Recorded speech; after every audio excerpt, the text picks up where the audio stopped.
महेंद्र सिंह धोनी को जब अपने बोर्ड एग्जाम के बीच में एक क्रिकेट मैच को खेलना था तो सबसे बड़ी उनकी वरी थी कि उनके फादर कैसे मानेंगे और कैसे परमिशन देंगे उन्हें खेलने की। तो वो अपने फादर के पास गए और उन्होंने बोला कि पापा, मुझे अपने बोर्ड एग्जाम के बीच में एक दिन क्रिकेट मैच खेलने जाना है। ये बोलने के बाद एकदम 2 मिनट का साइलेंस हो गया और उसके बाद उनके फादर ने एक बहुत इंपॉर्टेंट चीज बोली जो हम सब के लिए बहुत इंपॉर्टेंट है। तो उनके फादर ने बोला कि अगर साल भर पढ़ाई करी होगी तो एक दिन से कोई फर्क नहीं पड़ता, और अगर साल भर पढ़ाई नहीं करी होगी तो भी एक दिन से बिल्कुल फर्क नहीं पड़ता। मतलब कि the importance of consistency right from the beginning of your session. इस टाइम पे टाइम टेबल बनाना इतना इंपॉर्टेंट क्यों है? इट्स बिकॉज कि ये टाइम पे अगर यू स्टार्ट स्ट्रॉन्ग तो एंड के डेज में गॉड फॉरबिड अगर कोई अनफॉर्सीन चीज हो जाती है, लाइक यू नॉट वेल और somebody comes to your home और आप ठीक से पढ़ नहीं पा रहे, बट स्टार्टिंग में आपका फाउंडेशन स्ट्रॉन्ग रहा है तो आप अपने एग्जाम्स में बेटर परफॉर्म कर पाएंगे। So that is the importance of starting strong right from the beginning. So let's begin with today's video, and this video is your favorite. This video is the most requested video on my channel, and that is timetable for the new session. So let's begin with the video.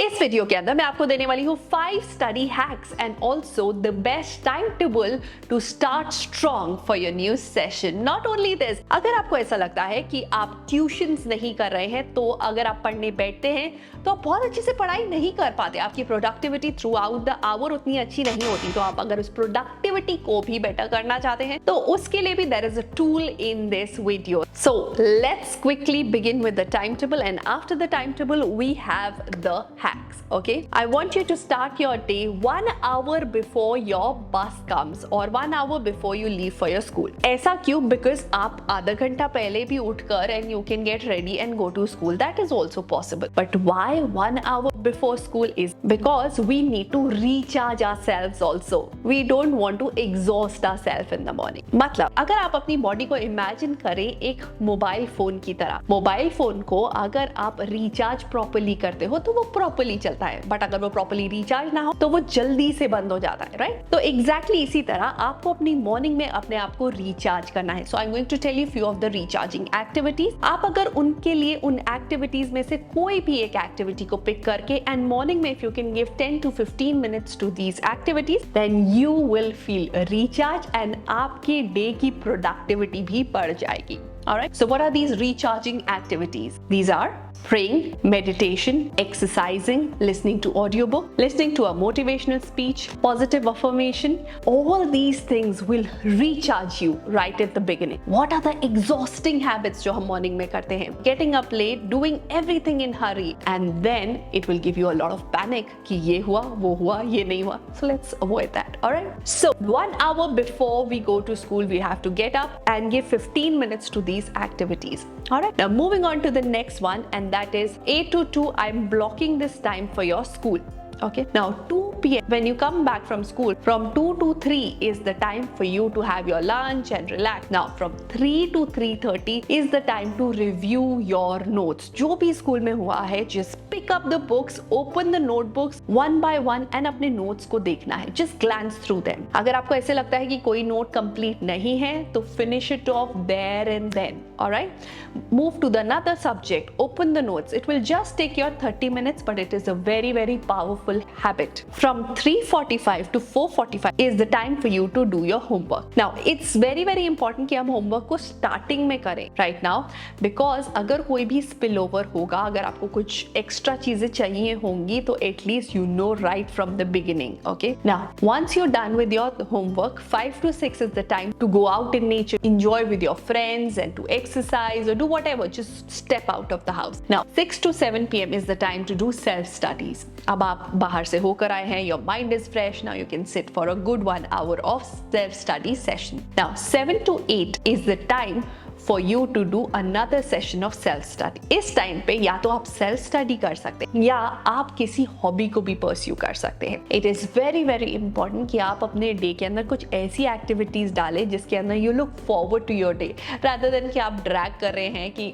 ओहो आज फिर Monday आ गया, अब फिर Tuesday आ गया. तो ऐसी activities आपके दिन के अंदर जरूर होनी चाहिए जिनको करना आपको बहुत पसंद है. Just do that, just put that in your day. Now from 8 PM to 9 PM is the time for you to have your dinner. 9 to 10 is the time अगर आपने लास्ट स्टडी सेशन के अंदर अपनी हॉबी परस्यू की थी, that was 7 to 8 PM. Now this is the time for you for another study session. Okay, 9 to 10 you can do a study session, और अगर आपको ऐसा लगता है कि 1 hour अभी सेशन स्टार्ट हुआ है, मेरे लिए इनफ है, then इस टाइम पे either you can do journaling or you can read a book which is not from your syllabus, या आप कोई ऑडियो बुक सुन सकते हैं, listen to your favorite music and then at 10 you go off to sleep. Now जब हम ये time table बनाएंगे तो इसके अंदर हो सकता है कि आपके टाइमिंग्स इधर उधर हो, बट जब आप टाइम टेबल बनाएंगे तो इन पॉइंटर्स का ध्यान रख के आप अपना टाइम टेबल खुद भी डिजाइन कर सकते हैं. Number 1, 8 hours of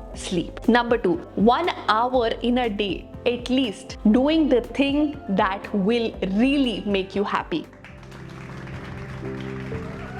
Hack number 1, break for speed. Alright, तो जब भी आप पढ़ाई करना स्टार्ट करते हैं और अगर आपको ऐसा लगता है कि आप 2 to 3 hours इकट्ठे बैठ के पढ़ाई कर लेंगे, that is misconception in your mind. After every 45 minutes हमारा ग्रास्पिंग पावर लो होता है and that is when we need a break. तो आफ्टर एवरी 45 to 50 मिनट्स आपको ब्रेक लेना होगा 10 मिनट्स का and then resume after that. ऐसा करने से आपका माइंड फ्रेश हो जाएगा and can grasp things in a much better way and quicker. Number 2, अगर आप कोई चीज नहीं कर पा रहे, अगर आप टाइम टेबल नहीं फॉलो कर पा रहे, तो टाइम टेबल के साथ एक दूसरा टूल आपको लेना पड़ेगा and that is checklist. Okay, तो मतलब अगर आज आप स्टडी करने बैठे हैं तो आपको क्या क्या चीजें चाहिए उसकी पहले ही चेकलिस्ट तैयार करेंगे और अपने पास हैंडी रख लेंगे और अपने हर स्टडी सेशन से पहले वो सारी चीजों को अपनी टेबल पे रखेंगे and then you will start. ऐसे ही कोई भी चीज होमवर्क करना है या असाइनमेंट देना है, सबसे पहले उसे ब्रेक डाउन करेंगे इनटू चेकलिस्ट कि क्या क्या चीजें इसके लिए इंपॉर्टेंट है, arrange them and then start doing things. Alright, so time table plus checklist is equal to high productivity. Number 3, don't forget to put in 8 hours of sleep. ये directly impact करती है आपकी प्रोडक्टिविटी और आपकी learning capacity को. So don't sacrifice this 8 hour of sleep. Hack number 4, read before your class for better understanding and आप ताकि better questions पूछ पाए. नाउ हमेशा अगर आपको क्लास में कुछ पढ़ाया जाना है कल, एक दिन पहले उसे स्किम थ्रू करके जरूर देखें. उसके अंदर ये देखिए कि क्या क्या टॉपिक्स हैं, उसके अंदर उसके जो भी डायग्राम्स हैं उसे देखिए.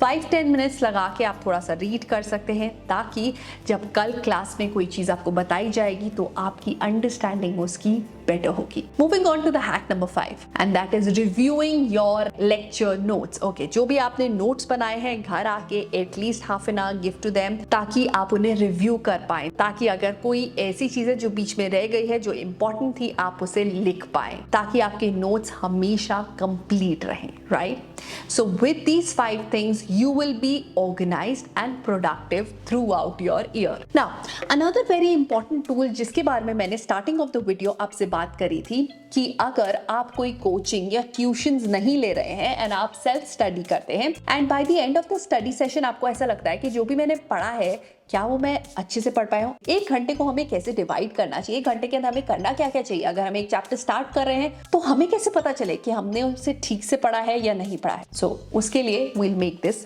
chart. Let's make it together. First column के अंदर सबसे पहले हम लिखेंगे टाइमिंग, जो स्लॉट हम उसको पढ़ने के लिए दे रहे हैं. नंबर 2 पार्ट हम लिखेंगे जो सब्जेक्ट का, जो चैप्टर का, जो टॉपिक हम पढ़ रहे हैं वो. नंबर 3 कॉलम के अंदर हम लिखेंगे कोर्स कवर्ड. इसके अंदर number 1 is understanding, number 2 is reading and number 3 is revision and number 4 is tested और नॉट. नाउ थर्ड कॉलम के अंदर हम डालेंगे हमारा ओवरऑल प्रोडक्टिविटी स्कोर. अगर by the end of the session आपको लगता है कि आपका प्रोडक्टिविटी स्कोर इस सेशन के अंदर 5 रहा है या 6 रहा है, कि आपने जो भी पढ़ा है वो बहुत अच्छे से आपको समझ नहीं आया है या समझ तो बहुत अच्छे से आया है, बट द प्रॉब्लम इज जब आपने क्वेश्चंस को सॉल्व किया वहां पे थोड़ी प्रॉब्लम आ गई, उसके अकॉर्डिंगली आप अपना स्कोर देंगे. नाउ आपको इसको कलर कोड करना है. Below 5 is going to be red, 5 to 7 is going to be yellow and 7 to 10 is going to be green. ये हमें help करेगा to prepare our retrospective timetable. Right? So अब आप सेशन को स्टार्ट कर रहे हैं. Start making these tools right from the beginning of the session. Alright? So with this, I'll take your leave. Do send the picture of your table कि आपने कैसे उसे बनाया अपने हर स्टडी सेशन से पहले अपनी नोटबुक में, ताकि आप अपने आप को चेक कर पाएं. Right? So with this I will take your leave and I hope कि इन सब हैक्स और टिप्स से आप अपने स्टडी सेशंस को और भी बेटर कर पाएंगे एंड आप अपनी स्टडीज को राइट वे में स्टार्ट कर पाएंगे. Alright? So with this I will take your leave and I will see you in my next video. Till then take care of yourself and stay super duper productive. Bye bye. Subscribe for more such videos.